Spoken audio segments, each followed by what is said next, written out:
भाई हम differential equation का यूनिट 1 पढ़ने वाले हैं जिसका नाम है ऑर्डिनरी डिफरेंशियल इक्वेशन।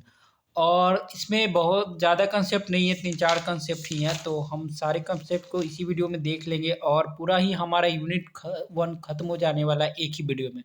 मैं ऊपर ऊपर से ओवरव्यू दूंगा। अगर आपको किसी भी टॉपिक में डाउट हो तो आप उस पर कमेंट करना, मैं उस पर अलग से वीडियो बना दूंगा, क्योंकि अगर मैंने एक टॉपिक को ज़्यादा स्ट्रेस करा तो बहुत लंबी वीडियो बन सकती है। सबसे पहले देख लेते हैं कि डिफरेंशियल इक्वेशन क्या होता है। तो डिफरेंशियल इक्वेशन के बारे में ही हम पढ़ने वाले हैं, तो हमें पहले जानना होगा कि डिफरेंशियल इक्वेशन होता क्या है। तो डिफरेंशियल इक्वेशन वैसे टर्म में बोला जाता है, इसका डेफिनेशन है an equation which consist differential term of dependent variable is called differential equation. तो लाइक यहाँ पे दो टाइप के y equal to f x, यहाँ पे y जो है वो डिपेंडेंट वेरिएबल है और जो फंक्शन में x रहता है वो इंडिपेंडेंट वेरिएबल है। तो ये तो एक मोटा मोटी डेफिनेशन टाइप की है, बट डेफिनेशन से कुछ समझ नहीं आता है। तो डिफरेंशियल टर्म किसे बोलते हैं? तो वैसे टर्म जो d y by d x वैसे टर्म जिसमें d y by d x हो उसे हम डिफरेंशियल टर्म बोलते हैं। Like d y by d x को डिफरेंशियल टर्म बोलते हैं, इसको भी डिफरेंशियल टर्म बोलते हैं। डी डबल डिफरेंशिएशन को भी डिफरेंशियल टर्म बोलेंगे, ये ट्रिपल डिफरेंशिएशन है। तो ये जो भी d y by d x, अगर हम आपने 11th-12th में डिफरेंशिएशन देखा होगा तो d y by d x होता है। तो d y by d x जिस इक्वेशन में भी रहा तो वो डिफरेंशियल इक्वेशन हो जाएगी। तो अभी यहाँ पे हमारे पास एक टॉपिक आता है, what is linear differential equation. तो लीनियर डिफरेंशियल इक्वेशन क्या होता है? तो हमने 9th-10th में पढ़ा था, मतलब 8-9 में ही पढ़े थे कि जो हमारे पास इक्वेशन होते हैं वो लीनियर और नॉन लीनियर इक्वेशन के बारे में पढ़ा था। तो जो भी लीनियर इक्वेशन होते हैं उसका जो पावर होता है वो 1 पावर होती है। बट जो अगर आपके पास 2 पावर की कोई भी इक्वेशन मिल गई तो ये नॉन लीनियर इक्वेशन हो जाती है। तो ये हमने 9th-10th में पढ़ा था। उसी तरह से डिफरेंशियल इक्वेशन होती है, लीनियर डिफरेंशियल इक्वेशन और नॉन लीनियर डिफरेंशियल इक्वेशन होती है।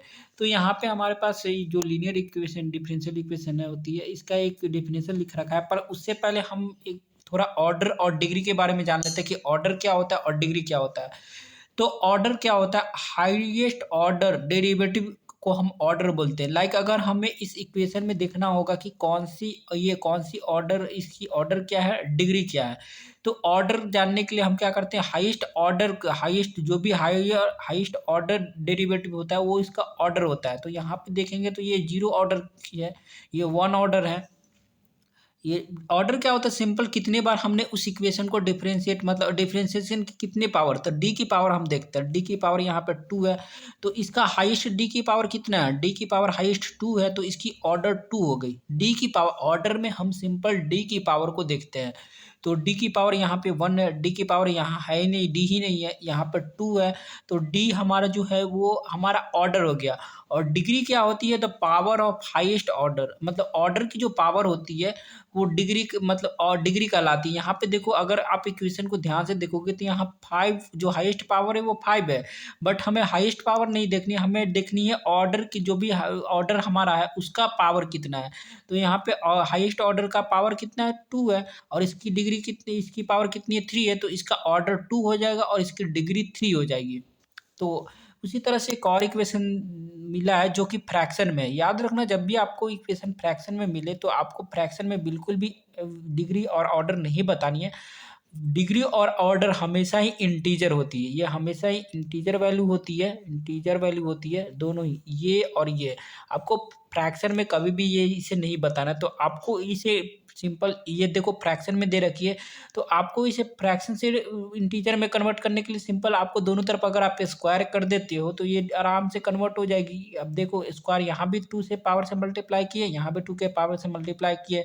तो हमें सबसे पहले तो फ्रैक्शन को हटा के उसे नॉर्मल इंटीजर में बदल देनी है। इंटीजर में हमने बदल दिया, अब हम इसका ऑर्डर और डिग्री बता सकते हैं। क्योंकि फ्रैक्शन जो हमारा ऑर्डर और डिग्री होता है वो कभी भी फ्रैक्शन में नहीं होती, तो याद रखना। तो ये ऑर्डर तो आपको एज इट इज पहले ही इंटीजर मिलेगा, बट मे भी हो सकता है कि डिग्री आपको फ्रैक्शन में मिले। तो आपको सबसे पहले फ्रैक्शन हटा देनी है, तभी आपको डिग्री या ऑर्डर कुछ भी बताना है। तो यहाँ पे देखो फ्रैक्शन में थी तो हमने दोनों तरफ मल्टीप्लाई करा 2 से, टू की पावर से, तो टू की पावर से मल्टीप्लाई करा, स्क्वायर बोथ साइड्स कर दिए, तो यहाँ पे देखो ये फ्रैक्शन हट गई और यहाँ पे पावर आ गई। अब हम देखेंगे कि यहाँ पे हाईएस्ट डी की पावर कितनी है, तो ये डी की पावर 1 है, यहाँ पे डी की पावर 2 है, तो इसकी ऑर्डर कितनी हो गई, इसकी ऑर्डर 2 हो गई, ऑर्डर 2 हो गई। और अब देखेंगे कि जो हमारा और जो हाईएस्ट ऑर्डर, जिसका हाईएस्ट ऑर्डर था उसकी पावर कितनी है, तो हाईएस्ट ऑर्डर तो ये थी, तो इसकी पावर कितनी है, इसकी पावर 2 है, तो ये हमारी डिग्री हो जाएगी हाईएस्ट पावर ऑर्डर वाले की।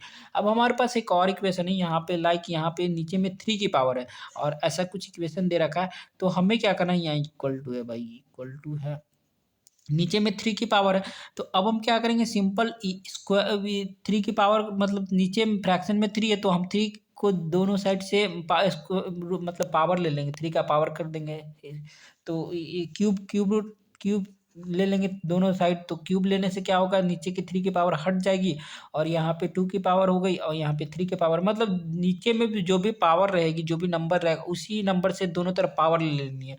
और पावर जैसे ही हमने लिया उसके बाद यहाँ पे ये नॉर्मल हो गई और यहाँ पे ये नॉर्मल होगी।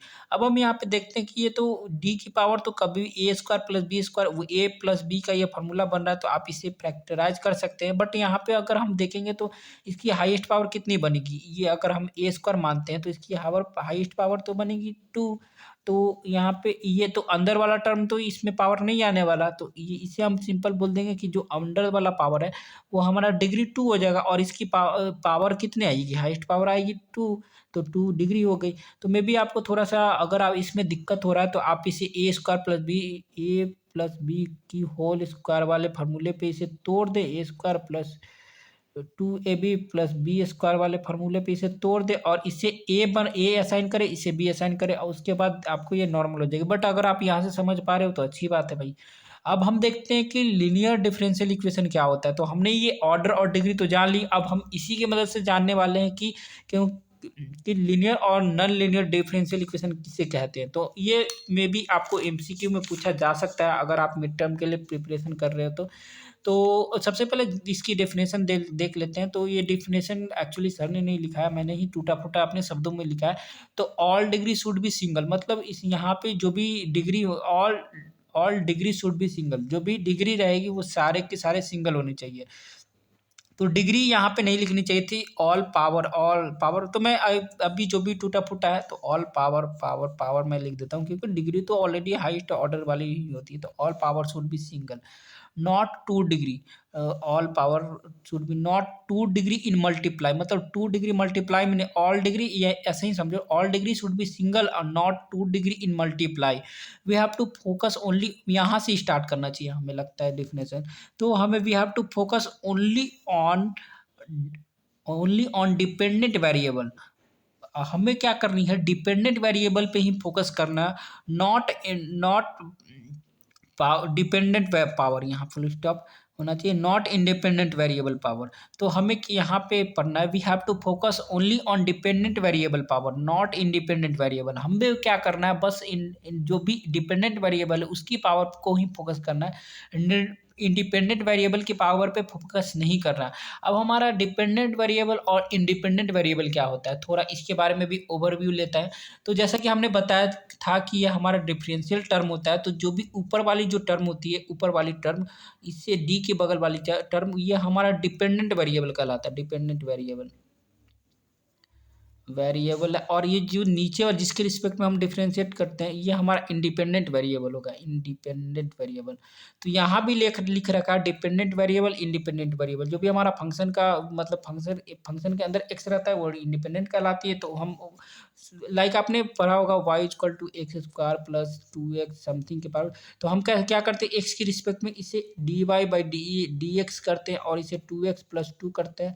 तो जो भी हमारे फंक्शन के अंदर जो भी रहेगी एक्स है, तो जो एक्स है जिसके मतलब जिसके रिस्पेक्ट में हम डिफरेंशिएट करते हैं वो हमारा इंडिपेंडेंट वेरिएबल का रहता है।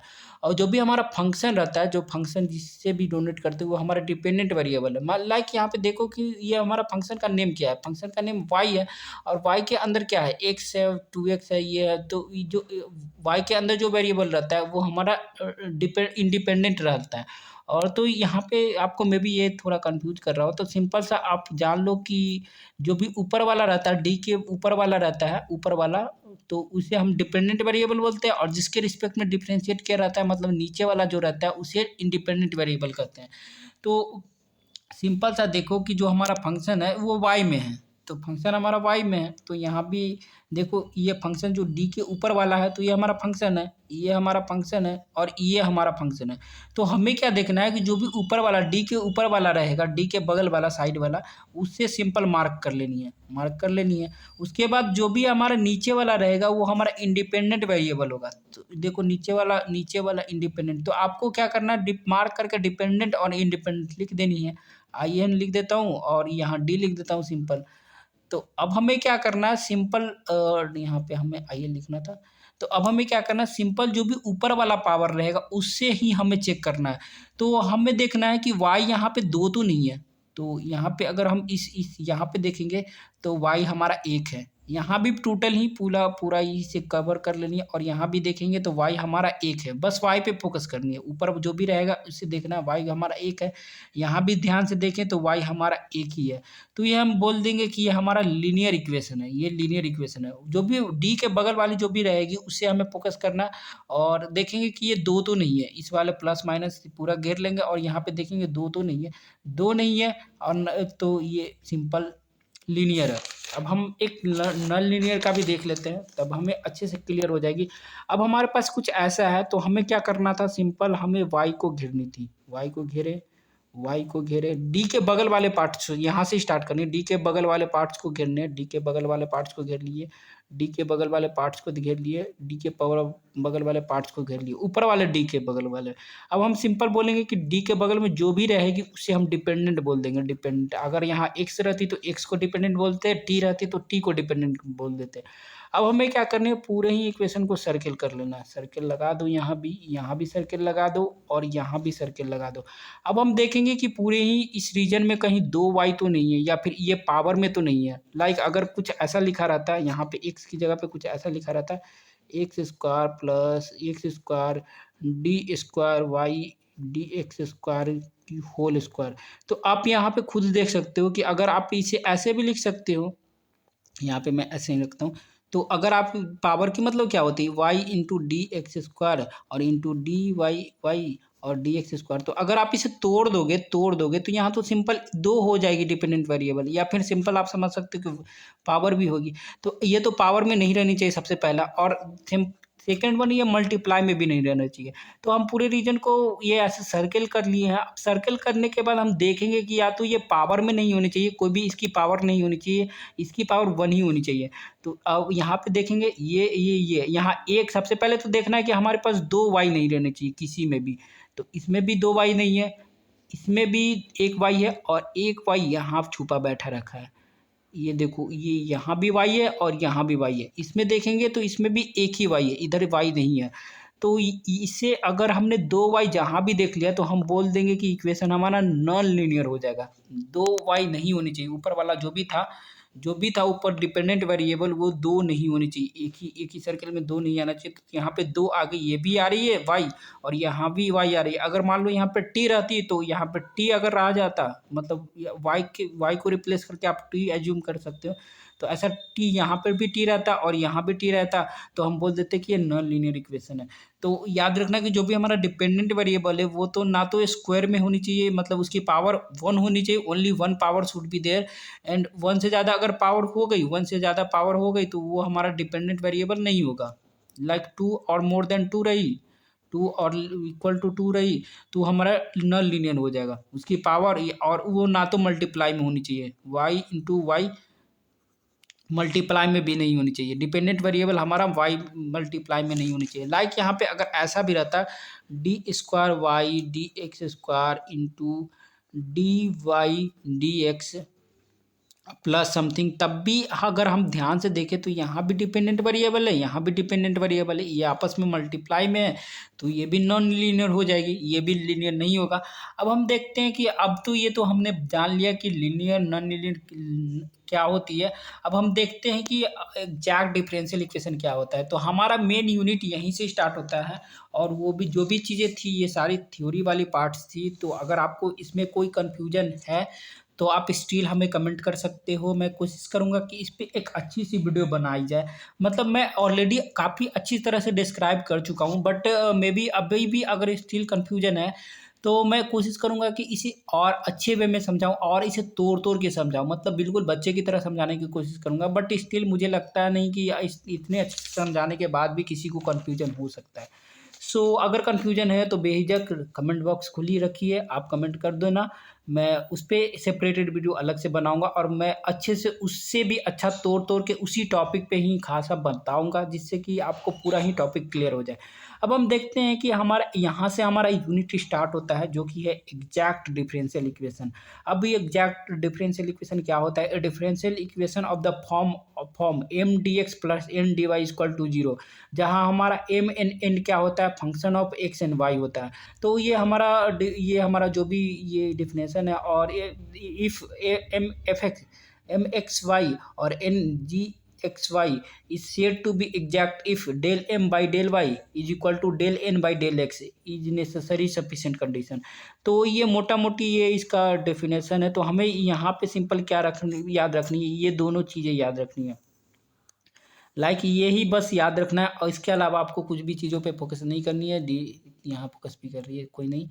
तो आपको क्या करना है, ये आपको एक ऐसा फंक्शन दिया रहेगा, आपको क्या करना है, del M by del Y और del N by del X निकालनी है, और देखना है कि क्या दोनों इक्वल आ रही है। अगर दोनों इक्वल आ रही है तो हम बोलेंगे एग्जैक्ट डिफरेंशियल इक्वेशन है। अगर दोनों इक्वल नहीं हुए तो वो एग्जैक्ट डिफरेंशियल इक्वेशन नहीं होगी। तो यहाँ पे एक हमारे पास एक क्वेश्चन है, यहाँ पे ये क्वेश्चन है यार, एग्जाम्पल या इजी बोल सकते हैं, एग्जाम्पल दे रखा है। तो एक देखो कि यहाँ पे हमारे पास एक कुछ ऐसा क्वेश्चन दे रखा है।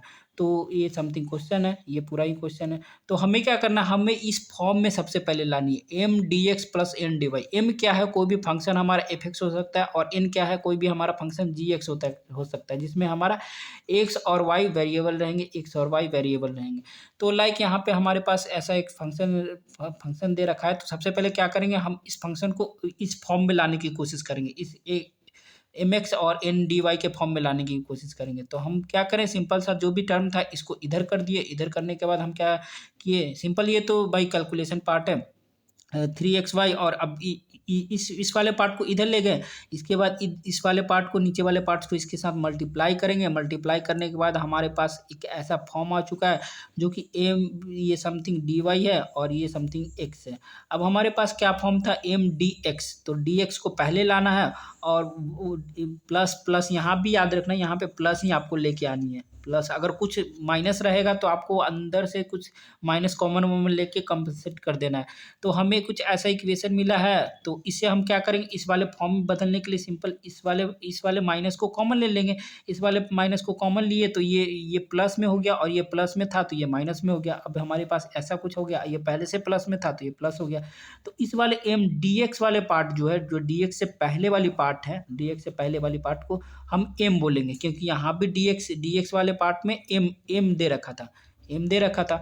अब जो डी वाई वाला पार्ट है, डी वाई वाला पार्ट, उससे जो पहले वाली पार्ट होगी उसको हम बोलेंगे एन।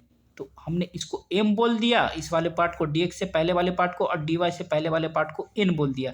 अब हम क्या करना है, जो हमारा जो यहाँ पे जो पार्शियल डिफरेंशिएशन करना है, तो हम del M by del y करेंगे। यहाँ पे हमने सबसे पहले तो लिख देना है कि हमारा एम क्या था। एम तो हमारा ये वाला पार्ट है, तो यहाँ पे मैंने इसी से सॉल्व कर दिया, बट आपको ये नहीं करनी, आपको कॉमन लेके ही करना है। तो ये हमारा एम वाला पार्ट था, जो कि हमारा ये है, तो ये हमारा एम वाला पार्ट है। तो हम ऐसे ही एम लिख देंगे, यहाँ पे हमें प्लस कर देनी चाहिए, इसको हम माइनस कर देते हैं, इसको हम प्लस कर देते हैं। तो ये थोड़ा मैं एडजस्ट कर दिया हूँ। और इसके बाद हमें क्या करना है, एन लिखना है। तो हमने एन लिख दिया और एम लिख दिया।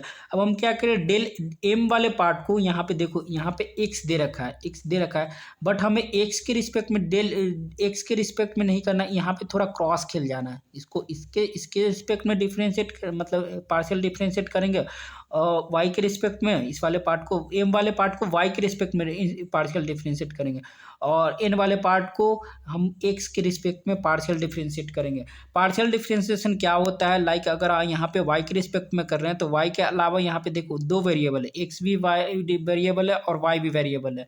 तो हमने पहले सेमेस्टर में देख रखा है कि कैसे हम किसी भी मतलब पार्शियल डिफरेंशिएशन कैसे करते हैं, बट स्टिल अगर आपको कन्फ्यूजन है तो हमें आप कमेंट कर सकते हो, मैं उस पर भी वीडियो बनाने की कोशिश करूँगा, बट मैं थोड़ा सा आप समझाने की कोशिश करता हूँ मोटा मोटी इसमें। तो लाइक जिसके भी रिस्पेक्ट में हम डिफरेंशिएशन करते हैं उसी को हम वेरिएबल मानते हैं, उसी को हम वेरिएबल मानते हैं, और बाकी जो भी हमारे पास जो भी उसके अलावा जो भी टर्म रहती है उससे हम कांस्टेंट बना देते हैं। तो हम y के रिस्पेक्ट में डिफरेंशिएट करना है तो यहाँ पे हमारा y4x हमारा हो जाएगा कांस्टेंट। तो आपने डिफरेंशिएशन सीख रखा है, तो ये y का क्या होता है dy बाई डी एक्स का क्या होता है dy, तो ये 1 हो जाएगी। D y by d x का वाई अगर हम डिफ्रेंशिएट करेंगे तो ये 1 हो जाएगी। तो हमने क्या करा, वाई को कांस्टेंट बना दिया, ये कांस्टेंट थी तो कांस्टेंट की 0 हो गई और ये सिंपल 4x हो गई। अब हमारे पास n दे रखा है और हमें इसे x के रिस्पेक्ट में डिफ्रेंशिएट करना है, तो x के रिस्पेक्ट में डिफ्रेंशिएट किए हैं तो यहाँ पे 2 की पावर 2x² था तो ये 4x हो गई।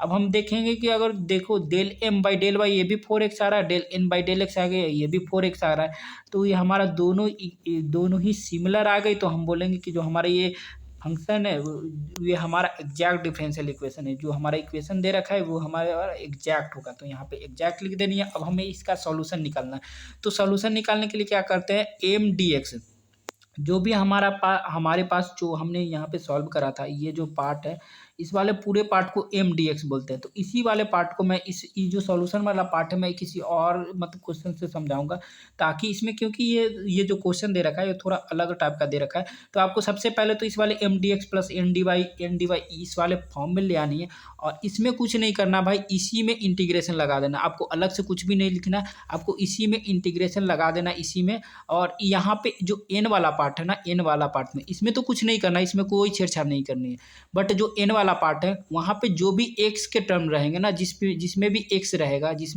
रहेगा उसको आपको हटा देनी है, सिंपल सा बात है, इससे ज़्यादा कुछ भी नहीं सीखना आपको। एम वाला पार्ट को तो एज इट इज जैसे था यहाँ पे, जैसे यहाँ पे है वैसे यहाँ पे आपको कॉपी कर देनी है, बट जो एन वाला पार्ट है उसमें बस एक्स वाले टर्म को हटा देनी है और कुछ नहीं करना। यही दे रखा है solution for exact differential equation M D x, और आपको इसे M D x plus N number of term of N not containing x, इसमें जो भी एन के टर्म होंगे जिसमें एक्स नहीं होगा उसको डी वाई के रिस्पेक्ट में डिफरेंस मतलब इंटीग्रेट करना है, और उसके बाद आपको सी लिख देनी है। तो ये तो थोड़ा मतलब इसी पे मैंने करा है, तो यहाँ पे आपको थोड़ी कन्फ्यूजन हो सकती है। मैं दूसरे क्वेश्चन से आपको ये चीज़ पार्ट समझा देता हूँ। तो आपको भाई इसमें कुछ भी दिमाग नहीं लगाना, इसमें जो एम डी एक्स मैं क्वेश्चन अलग लेता हूँ। तो देखो ये क्वेश्चन दूसरा है।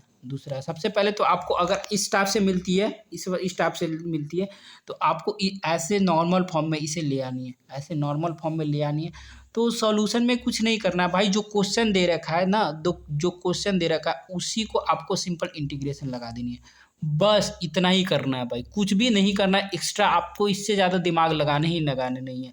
अब हम क्या करेंगे, एम वाले पार्ट है जो एम वाले पार्ट में उसको ऐसे ही छोड़ देंगे, बट एन वाले पार्ट को अंडरलाइन करेंगे, ठीक है। और जो भी इसमें देखेंगे कि इसमें एक्स है कि नहीं, तो इसमें देखो इस वाले पार्ट में देखेंगे तो एक्स नहीं है, बट इस वाले पार्ट में यहाँ पे एक्स दे रखा है, यहाँ भी एक्स है।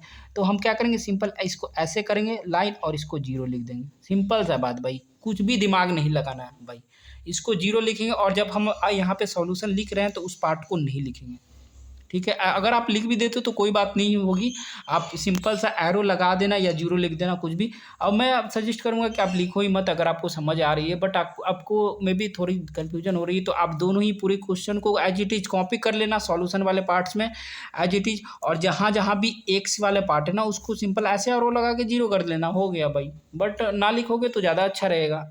क्योंकि मे बी टीचर थोड़ा कन्फ्यूज़ होंगे कि भाई ऐसे जीरो क्यों करा, ये क्या करा? तो आपको वो डिस्क्राइब करना पड़ेगा। बट अगर आप डायरेक्टली मतलब जीरो अगर आप ऐसे काटते हो तो आपको लिखना पड़ेगा कि भाई इसमें एक्स के टर्म कंटेंट हो रहे थे इसलिए मैंने इसको जीरो लिखा। बट उससे उतना लफड़ा क्या ही लेना, अगर आपको डायरेक्ट लिखने हैं तो ऐसे भी लिख सकते हो भाई। बट मुझे नहीं लगता कि अगर आप एरो लगा के जीरो लिख के उसके बाद सॉल्व कर देते हो तो टीचर आपके नंबर काटने वाले, क्योंकि भाई exact same to same method में कोई भी गड़बड़ी नहीं है। बस हमने पूरे ही क्वेश्चन को एज इट इज़ यहाँ पे लिखा, इसको जीरो बनाया, जो कि करने ही करने होते हैं।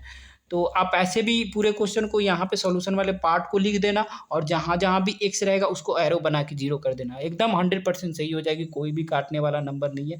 बट अगर जैसे कि हमारे सर ने पढ़ाया था तो उसमें उन्होंने वैसे नहीं लिखा था, वो हटा ही देंगे। तो अगर आप हटा देते हो तो ये थोड़ा बुकिश हो जाएगा और आपकी जैसी मर्ज़ी वैसे करना। बट मुझे नहीं लगता कि ऐसे भी लिखने पे कोई टीचर नंबर काट सकता है। मैं तो कुछ चेक नहीं कर रहा कि क्या हो रहा है, नहीं हो रहा है। तो फाइनली अब देखते हैं थोड़ा आगे, मैं यहाँ पे फ्लैश ऑन कर लेता हूँ।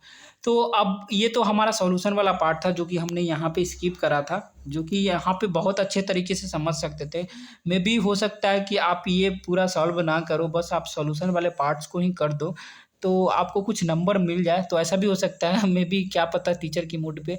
और अगर वो एग्जैक्ट डिफरेंशियल इक्वेशन रही, मान लो आपने कोई चेक नहीं करा कि एग्जैक्ट है या नहीं, आपने सॉल्यूशन सिंपल लिख दिया, तो मे बी हो सकता है कि आपको 1-2 नंबर मिल जाए। बट अगर आप ये जो हमारा जो डिफरेंशियल इक्वेशन है वो एग्जैक्ट नहीं रही, तो ये आपका सॉल्यूशन वाला पार्ट गलत हो जाएगा, अगर आप इसी तरह से सिंपल इसी में इंटीग्रेशन लगा देते हो।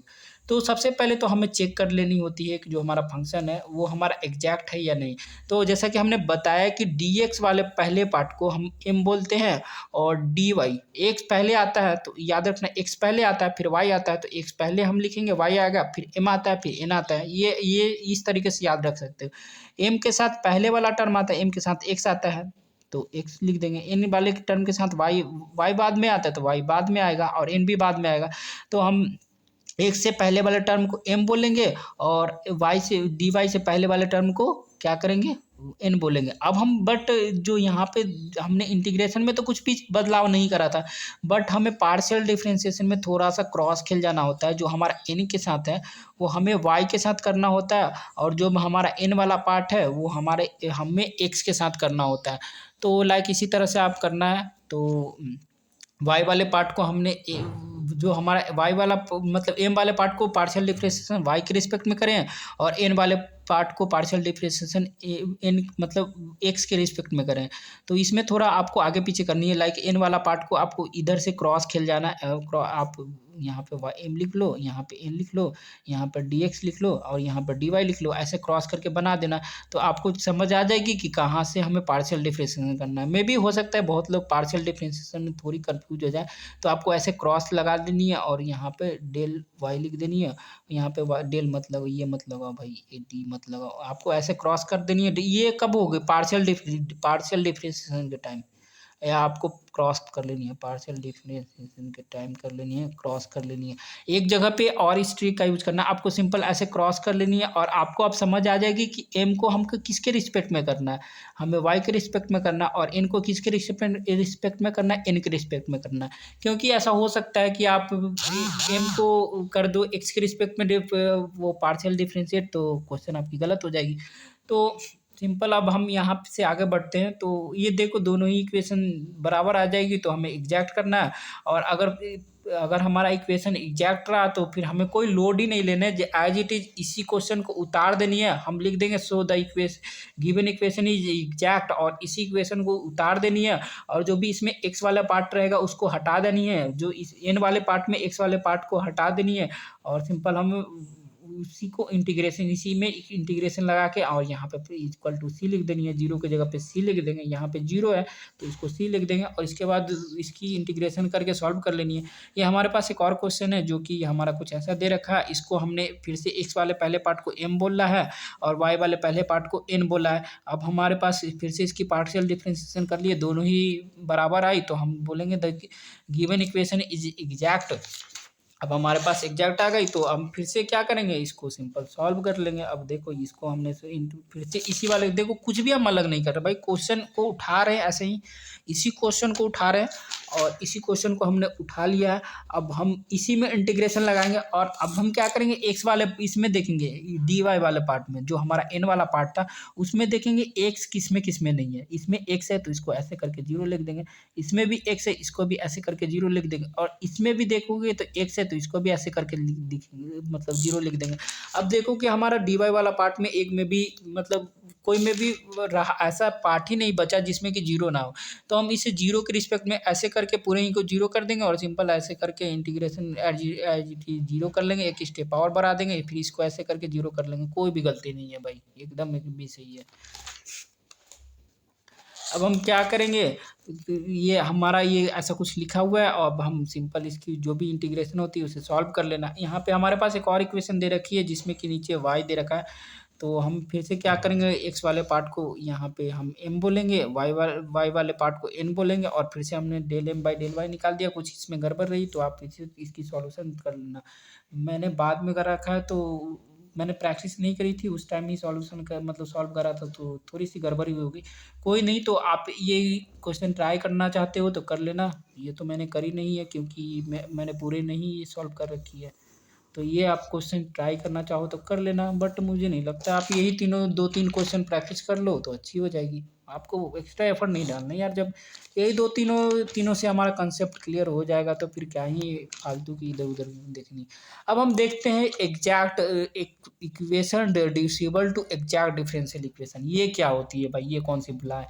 तो लाइक कुछ इक्वेशन ऐसे हो सकते हैं जिसमें कि अगर आप del M by del Y और del N by del X निकालोगे तो वो बराबर नहीं होगी। हो सकता है भाई, जरूरी थोड़ी है कि हमेशा हमारा बराबर ही आ जाए, तो फिर भाई ये कंसेप्ट दे क्यों रखा है। वो तो कंसेप्ट बनाने वाले तो इतने पागल नहीं है, ना ही टीचर पागल है। जो क्वेश्चन आपको एग्जाम में आपको ऐसे क्वेश्चन पूछेंगे जिसमें कि हमेशा एग्जैक्ट ही होगी, तो ऐसा रहा तो फिर ये चेक करने की जरूरत ही क्यों है भाई। क्यों हम चेक करेंगे जब हर एक क्वेश्चन में ये जो del M by del Y और del N by del X है वो इक्वल हो जाएगी, तो इस कंसेप्ट का तो कोई काम ही नहीं रहेगा भाई। तो इसलिए हमें क्या होता है कि कुछ ऐसे भी इक्वेशन मिल जाते हैं जिसमें कि del M by del Y और del N by del X equal ही नहीं आते, अलग अलग आ जाते हैं।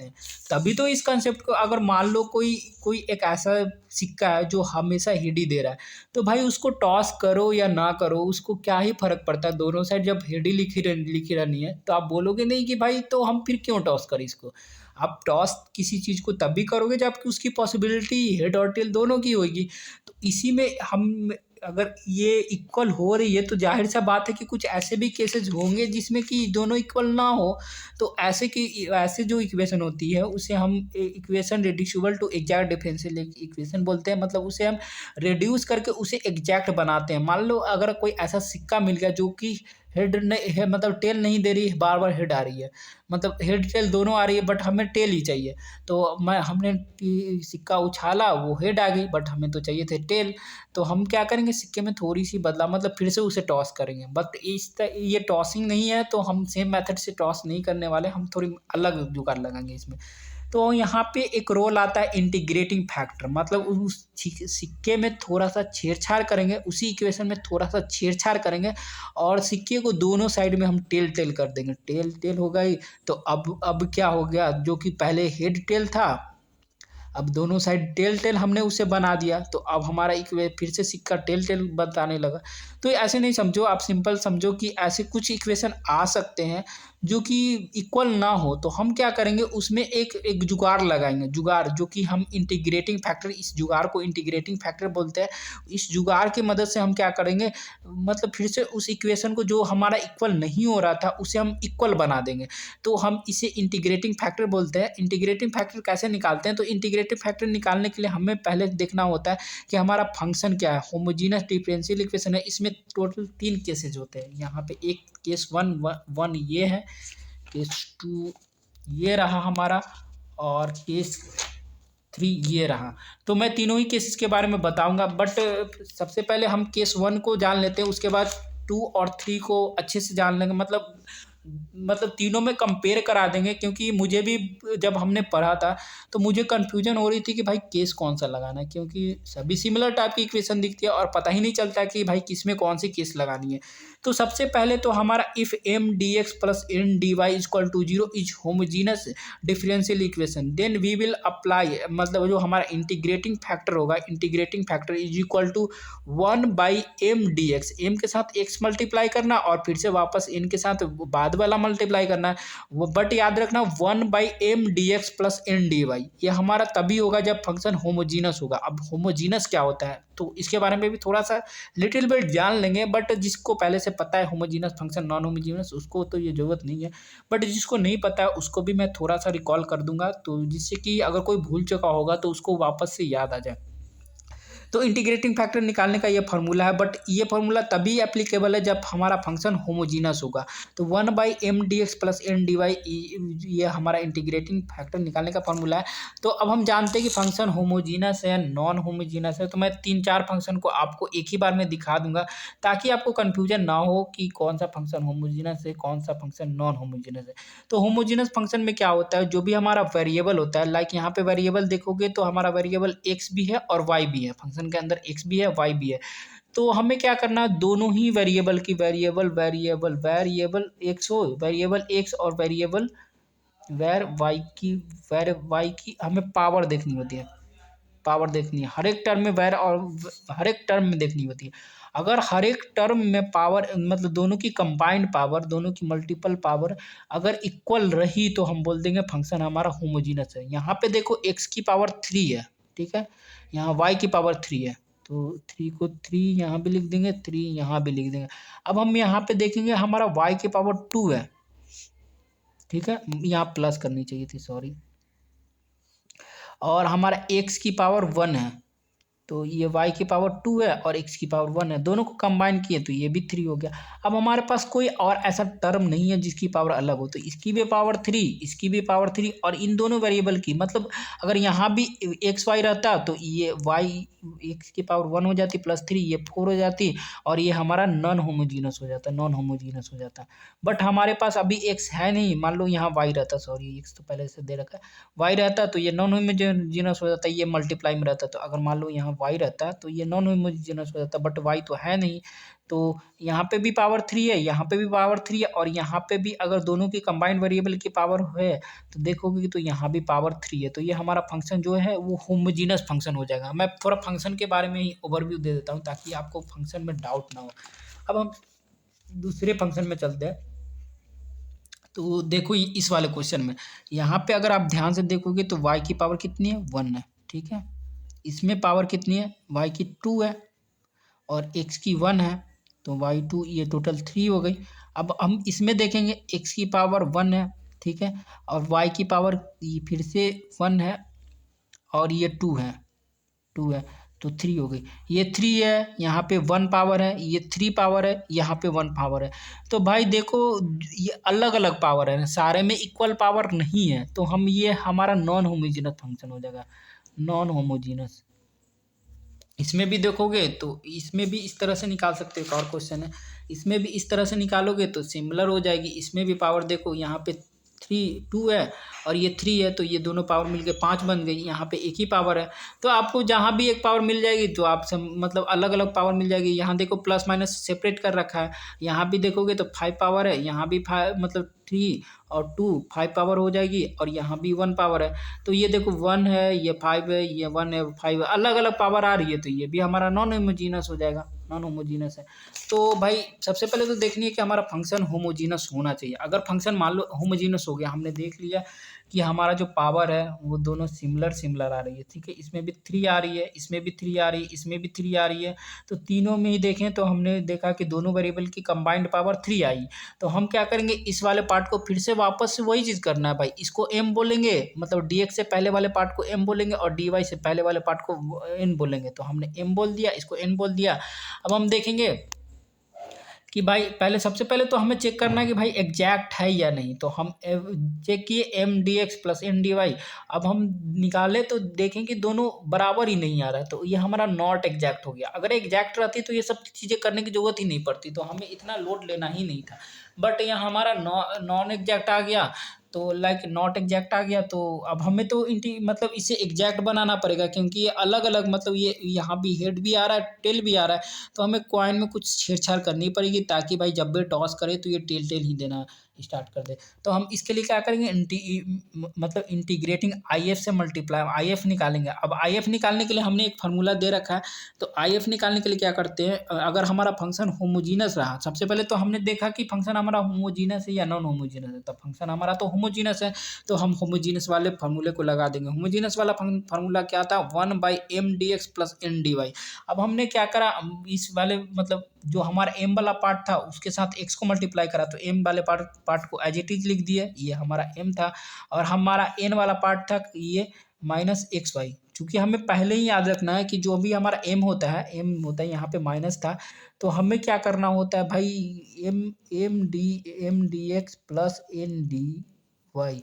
तो हमने पहले ही बताया कि अगर यहाँ पे एक्स्ट्रा माइनस आ रहा है तो आपको माइनस को कंपनसेट कर देना है। तो हम यहाँ प्लस कर देंगे और यहाँ माइनस कॉमन ले लेंगे, जिससे कि हमारा अलग अलग मतलब दिक्कत ना हो हमें पहचानने में। तो हमें इस वाले फॉर्म में ही लाना। अगर यहाँ माइनस आ रही है तो आपको माइनस को कॉमन ले लेनी है, आपको माइनस को कॉमन लेके इसको एन को माइनस डी वाई कर देनी है, तो ये सही हो जाएगी। तो याद रखना कि अगर यहाँ पहले से माइनस दे रखी है तो आपको यहाँ प्लस करने ही करने हैं। तो यहाँ पे देखो यहाँ माइनस था, तो हमने क्या करा, माइनस को एक्स इसी के अंदर लिए ब्रैकेट लगा दिया और यहाँ प्लस कर दिए। तो अब हमारे पास ये एम डी वाई हो गया और ये हमारा एन वाला पार्ट हो गया। अब हम क्या करेंगे, अब आपको ये सारी चीज़ें लिखने नहीं है। एक चीज़ याद रखना कि अगर ऐसा कुछ रहा तो आपको लिखने, हर एक चीज़ लिखनी जरूरी नहीं होती। आप कुछ कॉमन मतलब आप माइंड से भी कैलकुलेशन करो। ये यहाँ पे तो हमें पता चल रहा था कि यहाँ माइनस है, तो माइनस कॉमन यहाँ पे ये हमारा ये पार्ट ले लिया, ये हमारा एन पार्ट हो गया। अब हम क्या करें, del M by del Y और del N by del X कर दिया। और ये हमारा ये माइनस वाला अगर हम इसे एक्स की रिस्पेक्ट में करेंगे तो ये वाई स्क्वायर, ये 3y²। अब दोनों तो इक्वल नहीं रहा है, तो हम बोल देंगे कि दोनों del M by del y is not equal to del N by del x, x होने चाहिए थे, डेल एक्स नॉट एग्जैक्ट हो गया। अब हम क्या करेंगे, इंटीग्रेटिंग फैक्टर, दोनों इक्वल नहीं है तो नॉट एग्जैक्ट है। तो हम इंटीग्रेटिंग फैक्टर निकालने के लिए क्या करेंगे, एम वाले पार्ट को एज इट इज लिखेंगे, उसके साथ एक्स को मल्टीप्लाई किए हैं, एम वाले पार्ट को एक्स के साथ मल्टीप्लाई किए हैं, देख लो एक्स के साथ।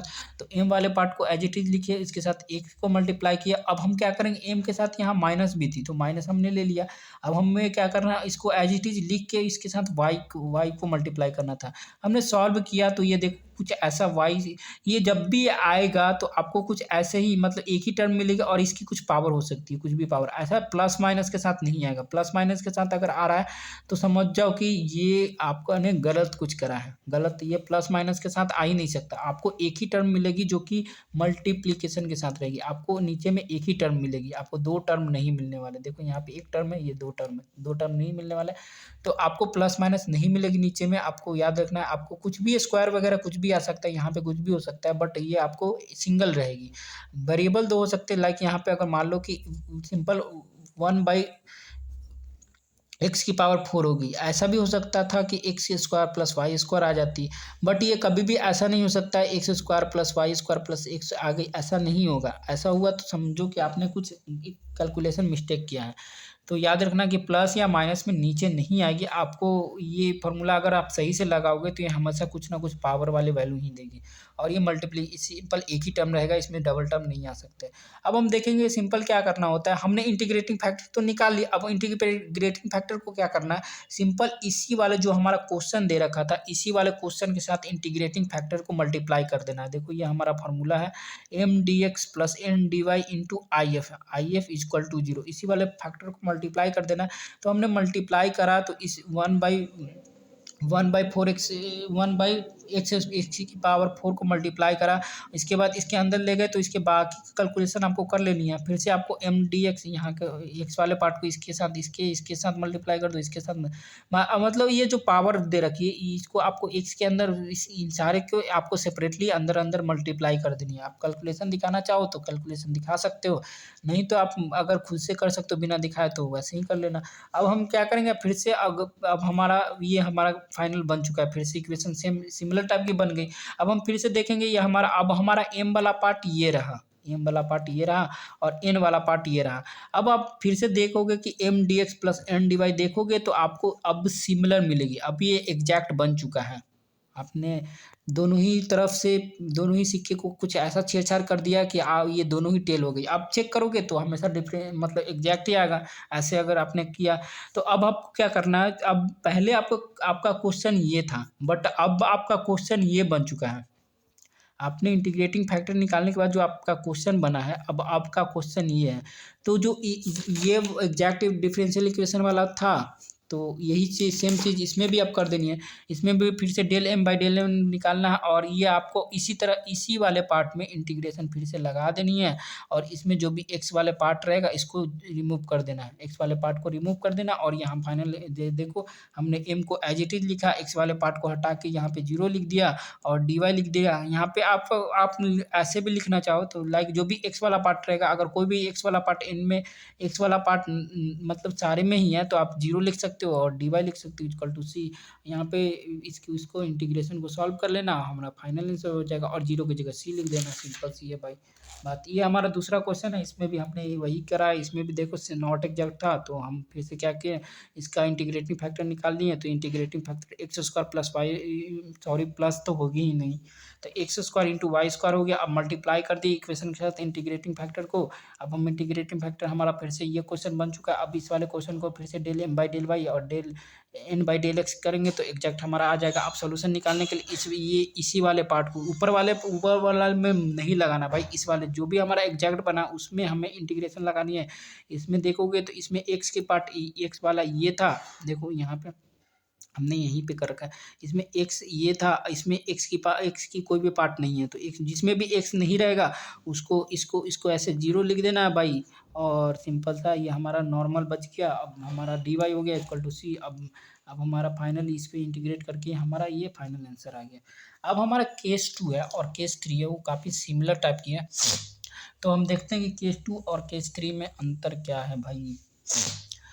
तो लाइक हम सारे पढ़ लेते हैं, पता नहीं ये अभी काफ़ी बचा हुआ है, काफ़ी ज़्यादा टाइम हमने 45 मिनट्स ऑलरेडी कंज्यूम कर ली है और अभी भी काफ़ी सारे बचे हुए हैं कंसेप्ट। तो मैं कोशिश करता हूँ कि एक ही वीडियो में डालूँ या अलग अलग फ्रैक्शन करके डालूँ, पता नहीं। तो मैं क्या करता हूँ इस वाले पार्ट को मतलब केस 3 और केस 2 और ये जो पी वाला पार्ट है जिससे कि हम equation for first order highest order degree derivative वाले पार्ट को अलग वाले वीडियो में डाल देंगे तो ठीक रहेगा ऐसे। तो दो पार्ट में बनाएंगे तो सही रहेगा, जिसको मान लो अगर वो देखनी होगी तो डायरेक्ट वो देख लेगा। तो सिंपल अब हमारा केस 2 है। केस 2 क्या है, if M D x plus N D y can be rewritten. इसमें भी सिंपल सा वही फंडा है भाई, इसमें भी del M by del y is will be not equal to del N by del x होगा। दोनों इक्वल नहीं होंगे तब भी हमें इन चीज़ों पे दिमाग लगाना। अगर इक्वल हो गई तो भाई डायरेक्टली उसकी सॉल्यूशन लिख सकते हो, सब चीज़ों की दिमाग ही नहीं लगाना। तो केस 2 में क्या होता है कि लाइक ये तो फंक्शन हमारा सबसे पहले नॉन होमोजीनस हो जाएगा, मतलब ये ऐसा बताया नहीं गया बट हम यहाँ मान लेते हैं कि फंक्शन हमारा नॉन होमोजीनस हो गया। मान लो हमने चेक किया फंक्शन हमारा नॉन होमोजीनस हो गया, होमोजीनस फंक्शन हमारा नॉन होमोजीनस। अब भाई मैं स्पेलिंग थोड़ा होमो खाली कर दूंगा तो हो जाएगा, समझ जाना। पूरा लिखूंगा तो काफ़ी ज़्यादा टाइम लग जाए। तो अगर हमारा फंक्शन होमोजीनस है तो भाई ये तो केस 1 से ही सॉल्व होनी है, आपको दूसरा दिमाग नहीं लगाना। अगर फंक्शन होमोजीनस है तो इसी से सॉल्व हो जाएगी। बट अगर हमारा फंक्शन नॉन होमोजीनस रहा, नॉन होमोजीनस, तो आपको इसमें 2 केसेज आते हैं। एक तो केस 2 होता है और एक केस 3 की मदद से आप नॉन होमोजीनस फंक्शन को सॉल्व कर सकते हो। बट इसमें केस 2 और केस 3 में अंतर क्या है भाई, बहुत सारे लोगों को कन्फ्यूजन हो जाता है कि केस 2 अगर मान लो नॉन होमोजीनियस फंक्शन रहा तब भाई यहाँ 2 मसला फँस जाता है और इसी में सबसे ज़्यादा कन्फ्यूजन होती है कि भाई नॉन होमोजेनस फंक्शन आ गया, तो इसमें तो 2 केसेज़ होती है। मतलब इसमें लोगों को नहीं पता क्योंकि teachers directly case 1, case 2, case 3 और यहाँ पे ये भी नहीं लिखाते कि इसमें नॉन होमोजेनस है या क्या है। तो मैं बता दूँ कि अगर आपका फंक्शन नॉन होमोजेनस होगा तो ये डेफ़िनेटली या तो केस 2 से होगा और ये भी नॉन होमोजेनस के लिए नॉन होमोजेनस। दोनों में लिख लो भाई नॉन होमोजेनस के लिए ही है। यहाँ पे आपको आपके टीचर ने नहीं लिखा रखा होगा, ये सिंपल सा बुकिश डेफिनेशन है जो कि आपको बिल्कुल समझ नहीं आने वाले कि इसमें कौन सी लगानी है। नॉन होमोजेनस आ जाएगा तो आप इन दोनों में कंफ्यूज रह जाओगे कि भाई इन दोनों में से कौन सी लगानी है। बट मैं अब इस वे में बताऊंगा कि अब आपको कंफ्यूजन नहीं होने वाली है कि आपको क्या क्या लगानी है। तो देखो इसका कुछ ऐसा डिफिनेशन दे रखा है जिसमें कि if M D x plus N D Y equal to zero can be rewritten in the form of Y M Y F X Y plus X G x Y equal to zero then I F will be. I F का ये formula है। यहाँ पे क्या था, homogeneous वाले part में हम प्लस लगाते थे, यहाँ पे प्लस था। इसमें सिंपल क्या करना है, इसमें माइनस लगा देने, अगर नॉन होमोजीनस आया तो माइनस लगा देनी है। बट यहाँ पे नॉन होमोजीनस में एक और तरीका है, 2 तरीक़ों से नॉन होमोजीनस को सॉल्व करते हैं। तो ये चीज़ याद रखना, नॉन होमोजीनस आया तो ऐसा नहीं कि आपको यही लगा देनी, आप चुपचाप से कुछ दिमाग नहीं लगाए ये अप्लाई कर दिए तो गलत हो जाएगी। आपको ये और ये दोनों में से पिक करनी होगी कि कौन सा लग रहा है। तो आप पिक कैसे करोगे, यहाँ तो ऐसे डेफिनेशन दे रखा है बट डेफिनेशन तो आपको कुछ समझ आने नहीं वाले। तो अब हम अंतर बताते हैं कि कैसे आप फाइनली रिकॉग्नाइज करोगे कि आपको कौन सी मेथड को अप्लाई करना है। तो आप सबसे पहले देखने क्या है कि यहाँ पे जो भी टर्म है आपको सबसे पहले अंडरलाइन कर लेनी है। तो देखो यहाँ पे सिमिलर टर्म को अंडरलाइन करनी है। यहाँ पे देखो, यहाँ पे हमने अंडरलाइन कर लिया, यहाँ भी अंडरलाइन कर लिया सिमिलर टर्म को। अब हम देखेंगे कि यहाँ पे अगर हम y को कॉमन लेते हैं ना, y 1 plus x y d x plus x into 1 minus x y d x, तो देखोगे d y, sorry d y यहाँ पे होना चाहिए। यहाँ पे हमारा जो फंक्शन था वो वाई कंटेन कर रही है, यहाँ पे वाई कंटेन कर रही है और यहाँ पे हमारा फंक्शन एक्स कंटेन जी के साथ एक्स कंटेन कर रहा है। अंदर में कुछ भी जरूरी नहीं है कि ये सिमिलर होने चाहिए, कुछ भी हो जाए अंदर को हमें बिल्कुल ध्यान नहीं देने। अंदर में एक्स वाई जेड कुछ भी हो सकता है, ये सिमिलर हो सकती है, सिमिलर ना भी हो सकती है। लाइक यहाँ पे देखोगे तो ये काइंड ऑफ बस प्लस माइनस का अंतर लग रहा है आपको, सिमिलर टाइप की दिखी।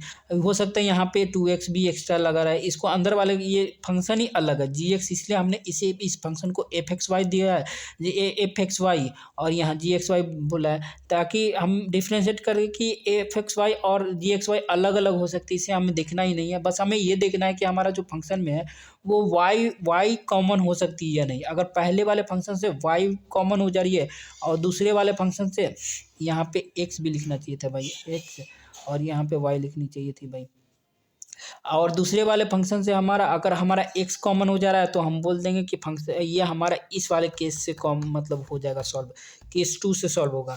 और केस 3 में क्या अंतर होता है, देखो यहाँ भी देखोगे तो यहाँ तो वाई कॉमन हो जाएगी, देखो वाई कॉमन हो जाएगी, वाई कॉमन कर सकते हो। बट यहाँ पे अगर आप एक्स को कॉमन लेने जाओ तो एक्स इसमें भी है, इसमें भी है, बट यहाँ पे एक्स नहीं है तो आप कॉमन ही नहीं ले पाओगे। तो यहाँ पे एक्स कॉमन नहीं ले पाओगे, तो ये हमारा जो जिसमें भी आप कॉमन नहीं ले पाओगे एक्स किसी भी टर्म, मतलब एक्स या इसमें तो पहले वाले में वाई आएगी, पहले वाले में वाई, एक्स वाले टर्म के साथ आपको वाई कॉमन लेनी है और वाई वाले टर्म के साथ एक्स कॉमन लेनी है। तो पहले वाले टर्म के साथ तो ये सेटिस्फाई कर रही थी कि वाई हमारा कॉमन आ जा रहा था, वाई कॉमन आ रहा था। बट सेकंड वाले हमने ट्राई करा तो सेकंड वाले में हमारा एक्स कॉमन नहीं आ रहा था। तो एक्स कॉमन नहीं आया तो आपको थर्ड वाले के साथ जाना है। एक और क्वेश्चन होगी तो मैं आपको समझा, हाँ एक और क्वेश्चन दे रखिए। तो यहाँ पे देखो, यहाँ भी वाई कॉमन हो जाएगी, यहाँ भी वाई कॉमन हो जाएगी, बट इसमें वाई है ही नहीं। और अगर आप इसमें होमोजेनिटी चेक करोगे तो इसकी पावर 1 है, इसकी भी पावर 1 है, इसकी पावर 2 देख रखी है, बट यहाँ पे पावर 1 है। तो यहाँ तो पहले ही नॉन होमोजीनस हो गया। सबसे पहले तो आपको होमोजीनस चेक करना है कि फंक्शन हमारा होमोजीनस है या नहीं है। तो ये सारे ही जो दे रखी है सारे नॉन होमोजीनियस है। तो आप अगर क्वेश्चन रैंडम क्वेश्चन होगा तो आप सबसे पहले पावर चेक कर लेना कि वो होमोजीनियस है या नहीं। अगर नॉन होमोजीनियस है तब भी इसमें सेकंड केस और थर्ड केस को के बारे में आपको सोचना है। होमोजीनियस है तो आपको इस वाले से सिंपल अप्लाई कर देना, इसी फॉर्मूले ये इसी से बन जाएगा, आपको एक्स्ट्रा दिमाग लगाने नहीं है। बट नॉन होमोजेनियस आएगा तभी आपको एक्स्ट्रा दिमाग लगाना है। इसमें दो केसेज आ जाती है तो थोड़ा लेंदी हो जाता है। अगर एक केस शुरू होती है तो हमें इतना दिमाग नहीं लगाना रहता। तो देखो यहाँ पे भी हमारा y कॉमन हो जाएगा, यहाँ पे भी y कॉमन हो जाएगा। बट यहाँ से हम y को कॉमन नहीं निकाल सकते भाई। तो जो जिसमें भी कॉमन नहीं निकलेगी, यहाँ तो y का टर्म कॉमन निकल ही नहीं रहा। बट यहाँ से हम x की टर्म निकाल सकते हैं कॉमन। x की टर्म अगर मान लो यहाँ पे एक्स वाई भी दिया रहता, y तो मतलब यहाँ पे वाई एक्स की जगह पे एक्स वाई रहता तो हमारा फिर सेकंड से सॉल्व हो जाता यार, इसी से सॉल्व हो जाता सेकंड वाले फॉर्म से। और हम इस फंक्शन को सॉल्व कर सकते थे। बट इसमें हमारा एक्स वाई कॉमन नहीं हो रहा है, बट इसमें हो जा रहा है। तो हमें थर्ड फॉर्म को ट्राई करना होगा। थर्ड फॉर्म, अब फॉर्म क्या है, कैसे अप्लाई करते हैं, तो इसके बारे में भी देख लेते हैं। तो हमने आपको अच्छे तरीके से समझा दिया कि भाई कैसे आपको सोचने की केस 2 लगेगा या केस 3 लगेगा। बट केस 2 कैसे लगाते हैं, केस 3 कैसे लगाते हैं, अब इसके बारे में थोड़ा देख लेते हैं। तो like if M D x plus N D Y equal to 0 can be rewritten in the form of Y, ये तो हमने बता दिया। अब इसका इंटीग्रेटिंग फैक्टर का फॉर्मूला ये है, I F equal to 1/mx minus N y. यहाँ पे सिंपल प्लस की जगह पे माइनस था, मतलब माइनस है, होमोजीनियस वाले में प्लस था। अब हमें इसमें भी क्या करना है, एक्स वाले पहले पार्ट को हमें एम लिखना है, वाई वाले पहले पार्ट को एन लिखना है। और फिर से हम चेक करेंगे। सबसे पहले तो हम देखेंगे कि भाई हमें पता थोड़ी ना है कि क्वेश्चन मिला है वो एग्जैक्ट है या नहीं है। तो हमें चेक करना होता है सबसे पहले कि हमारा फंक्शन एग्जैक्ट है या नहीं। आपको मे बी यहाँ पे तो हमने मतलब सीक्वेंस में लिखा है तो हमें पता है पहले से कि ये फंक्शन जो है वो नॉन होमोजीनियस है, एग्जैक्ट नहीं है। बट आपको रैंडम क्वेश्चन मिलेगी तो आपको उसमें तो चेक करने होंगे सारी चीज़ें। तो सबसे पहले आपको M D x plus N D y check करनी है, दोनों इक्वल नहीं हुए तो हमें नॉन एग्जैक्ट हमने डिक्लेयर कर दिया। अब हमें देखनी है कि फंक्शन हमारा होमोजीनियस है या नहीं है। तो फंक्शन भी हमारा नॉन होमोजीनियस है तो ये भी सही हो गया। अब हमें देखनी है कि दो मतलब ये 2 और 3 वाले नॉन होमोजीनियस हैं। तो नॉन होमोजीनियस में तो दो तरीके हैं, या तो ये लगेगी या तो ये लगेगी। अब हमें देखना है कि कौन सा तरीका लग सकता है। तो हमें यहाँ पे देख रहे हैं तो यहाँ y कॉमन हो जा रही है, यहाँ पे x कॉमन हो जा रही है। तो ये मतलब ये सेकंड मेथड से सेकंड केस से सॉल्व होगा। तो यहाँ पे हमने सिंपल क्या करा, इंटीग्रेट मतलब यहाँ पे नॉट एग्जैक्ट हो गया। अब हमें क्या करें, इंटीग्रेटिंग फैक्टर निकालने के लिए हम इस वाले फार्मूले को m के साथ x को मल्टीप्लाई किए और इसके बाद हम माइनस लगाए और फिर एन के साथ y को मल्टीप्लाई करके हमें सॉल्व कर दिया। और यहाँ पे याद रखना है भाई, कभी भी मल्टीप्लाई के साथ प्लस में नहीं आना चाहिए। प्लस माइनस आ गई तो समझो कि हमने कुछ गड़बड़ कर दिया। तो अब हमारे पास इंटीग्रेटिंग फैक्टर आ गई। अब हमारे फाइनल जो इंटीग्रेटिंग फैक्टर के जो हमारा ये इक्वेशन है, पूरे इसी वाले इक्वेशन को इंटीग्रेटिंग फैक्टर के साथ मल्टीप्लाई कर देंगे। इसके बाद फिर से इसे M D x plus N D y के फॉर्म में लाएंगे और यहाँ पे del M by del y, del N by del x, और इसे निकाल के उसके बाद सोल्यूशन लिखेंगे। और जैसे कि हमने इससे पहले वाले भी पार्ट्स में बताया कि ये जो हमारा अब हमारा जो इंटीग्रेटिंग फैक्टर मल्टीप्लाई करने के बाद जो अगेन है हमारे पास इक्वेशन आती है, हमारे पास अब इक्वेशन ये इक्वेशन है।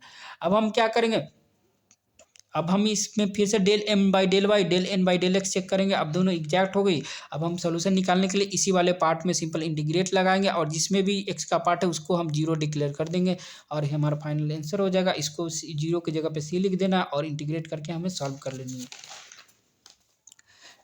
इसमें भी सेकंड पार्ट है, इसमें भी हमने यही करा है। इसमें भी हमने सबसे पहले देखा कि हमारा फंक्शन एग्जैक्ट है या नहीं, तो हमारा नॉट एग्जैक्ट था। अब हम देखेंगे होमोजीनस है या नहीं, तो नॉन होमोजीनस है। अब हम देखेंगे यहाँ से y कॉमन हो सकती है या नहीं, तो यहाँ पे x वाले पार्ट से y कॉमन हो जा रही थी। और यहाँ पे हम देखेंगे x कॉमन हो सकती है नहीं, तो x यहाँ भी कॉमन हो सकती है। मे भी हो सकता है कि रिवर्स भी हो जाए, तो आपको उतनी लोड नहीं लेनी है। कॉमन हो जा रही तो कॉमन कर लो। बट यहाँ पे हमने सर ने कुछ ऐसा नहीं बताया, तो मे भी हो सकता है कि पहले वाले पार्ट से आपको देखनी कि y कॉमन हो रही है या नहीं। आप दिमाग ही मत ज़्यादा लगाओ, आपको कन्फ्यूजन बढ़ जाएगी फालतू की। तो आप पहले वाले पार्ट से देखना है कि y कॉमन हो रही है या नहीं। y कॉमन हो गई और सेकंड वाले पार्ट से x कॉमन हो रही है। देखो यहाँ भी y है, यहाँ भी y है, यहाँ भी y है, वहाँ यहाँ भी y है, तो दोनों एक से y कॉमन हो जा रही है, एक से x कॉमन हो जा रही है, तो आपको नॉट एग्जैक्ट चेक करना है। इसके बाद ऐसे कॉमन करके लिख देना है। कॉमन करके लिख दिए तो यहाँ पे हमें फिर से क्या करना है, इस वाले फार्मूले को लगा देना जिसका नाम M D x minus N D y. आपको ऐसा नहीं है कि कॉमन करके ही लिखना है, आप नॉर्मली ऐसे भी लिख दोगे, ऐसे भी लिखोगे, इसके साथ x को मल्टीप्लाई कर दोगे। बट हमने क्या करा है कि यहाँ पे y कॉमन करके और यहाँ पे x कॉमन करके इसी फॉर्म में लिख दिया, इसी फॉर्म में, जैसा कि ये फॉर्म बताया जा रहा था इसी फॉर्म में लिख दिया है। अब हमें क्या करना है, सिंपल से इसका इंटीग्रेटिंग फैक्टर निकाल लेना है। जैसे कि हमें m के साथ ये x को मल्टीप्लाई करा था और n के साथ y को मल्टीप्लाई करा था, बीच में माइनस था, तो M x minus N y करें और फिर से हमने इंटीग्रेटिंग फैक्टर निकाल लिया। अब हमें इंटीग्रेटिंग फैक्टर को मल्टीप्लाई करना है इक्वेशन के साथ और इसे सॉल्व करना है। तो ये कुछ गड़बड़ थी तो हमने काट दिया।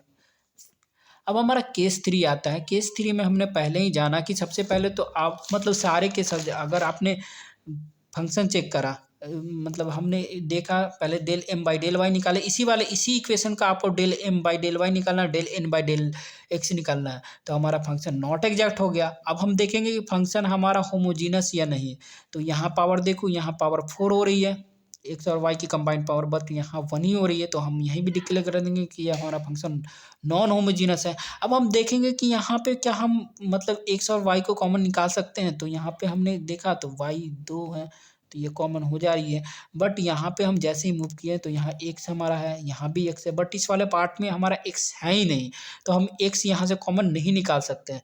तो हम अब हम कॉमन नहीं निकाल सकते, तो हम श्योर शॉट हो चुके हैं कि हमारा इक्वेशन थर्ड से ही लगेगा। अब हमारे पास इक्वेशन थर्ड की मतलब हम सारी चीज़ें देख लिए, नॉट एग्जैक्ट है, नॉन होमोजीनस है, हम इसमें कॉमन भी नहीं निकाल सकते हैं, तो ये तो हम श्योर हो चुके हैं कि भाई थर्ड से ही अब ये निकलेगी। अब हमें निकालनी कैसी है, तो ये देखो ये इसने दे रखी है, तो हमें निकालना है ये डेल एम बाई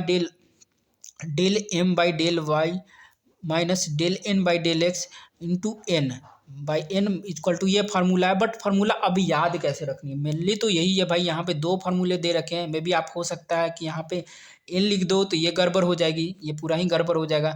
तो आपको जिस फॉर्म में है यहाँ पे एन ही लिखनी है और इसी फॉर्म में आपको एग्जैक्टली याद करना है। यहाँ पे मान लो एन दे रखा है, आपने ऐसे घटाया, बट यहाँ पे एम की जगह पे एन लिख दिया, यहाँ पे एन की जगह पे एन लिख दिया आपने। मान लो कि यहाँ भी एन ही लिखा, यहाँ एन ही लिखा, बट आपको याद ही नहीं रहा कि फंक्शन किस में है। तो फंक्शन अगर आपने एक्स की जगह पे वाई लिख दिया तब भी गड़बड़ हो जाएगी। तो भाई मैंने इसमें एक छोटा सा हैक निकाला, लाइक मुझे याद कैसे रखता हूँ इस चीज़ को, तो जिसमें भी घटा रहा हूँ like del M by del y किसी में भी घटा सकते हैं भाई। ऐसा नहीं है कि हमें एम को पहले रखनी है, एन को वाई रखनी है, आपको इस वाले फॉर्म को निकाल के आप किसी में भी घटाए। लाइक हमने इसमें निकाला बट हमने भी थोड़ा गड़बड़ कर दिया था, तो बाद में हमने करेक्ट कर लिया। कोई नहीं, मैं बताता हूँ कैसे क्या करना। तो like del M by del Y मैंने घटाया, del N by del X घटाया। आप ऐसा भी कर सकते हो कि del N by del X घटाओ, del M by del Y घटाओगे। बट यहाँ पे क्या करना, जो भी डेल के ऊपर वाला पार्ट रहेगा आपको पहले वाले टर्म को छोड़ देनी, इस टर्म को छोड़ देनी, आपको बाद वाले टर्म को नोटिस करना। बाद वाले टर्म पे आपको नोटिस करना है यहाँ पे जो भी पार्ट रहेगी ना, जो भी आपका डिपेंडेंट वेरिएबल रहेगा, जैसे कि हमने पहले ही जाना ये हमारा डिपेंडेंट वेरिएबल है, जो भी हमारा डिपेंडेंट वेरिएबल रहेगा ना बाद वाले टर्म का, पहले वाले टर्म का नहीं, बाद वाले टर्म का जो भी डिपेंडेंट वेरिएबल रहेगा ना, उसी के रिस्पेक्ट में आपको उसी को डिवाइड करना नीचे में, उसी को डिवाइड करना है नीचे में। और जो भी इसके नीचे वाले जो भी हमारा इंडिपेंडेंट वेरिएबल है ना, उसी के रिस्पेक्ट में वैसा ही फंक्शन बनेगा, मतलब वो फंक्शन हमारा बनेगा, एफ एक्स वो हमारा वो रहेगा। अब हम क्या करेंगे, डेल ये पूरा सॉल्व करके हम एफ एक्स निकाल लेंगे। एफ एक्स को अब हम एफ एक्स को क्या करेंगे, इंटीग्रेटिंग फैक्टर निकालने का हमारा ये फार्मूला रहा, ई की power integration of F x D x. F x रहा तो एफ एक्स के रिस्पेक्ट में करेंगे और डी वाई रहा तो डी वाई के रिस्पेक्ट में करेंगे। अब हमारे पास क्वेश्चन रहता है कि भाई यहाँ पे 2 चीज़ें आ रही है, यहाँ तो ए भी आ गया ये भी आ गया, तो दोनों में से लगाऊं क्या भाई, ये तो कन्फ्यूजन वाली बात हो जाएगी।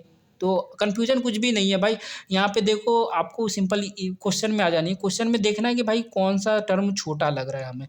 तो ये टर्म तो काफ़ी बड़ी है भाई, ये टर्म छोटी है, तो आपको छोटी वाले टर्म से ही डिवाइड करने की कोशिश करनी है।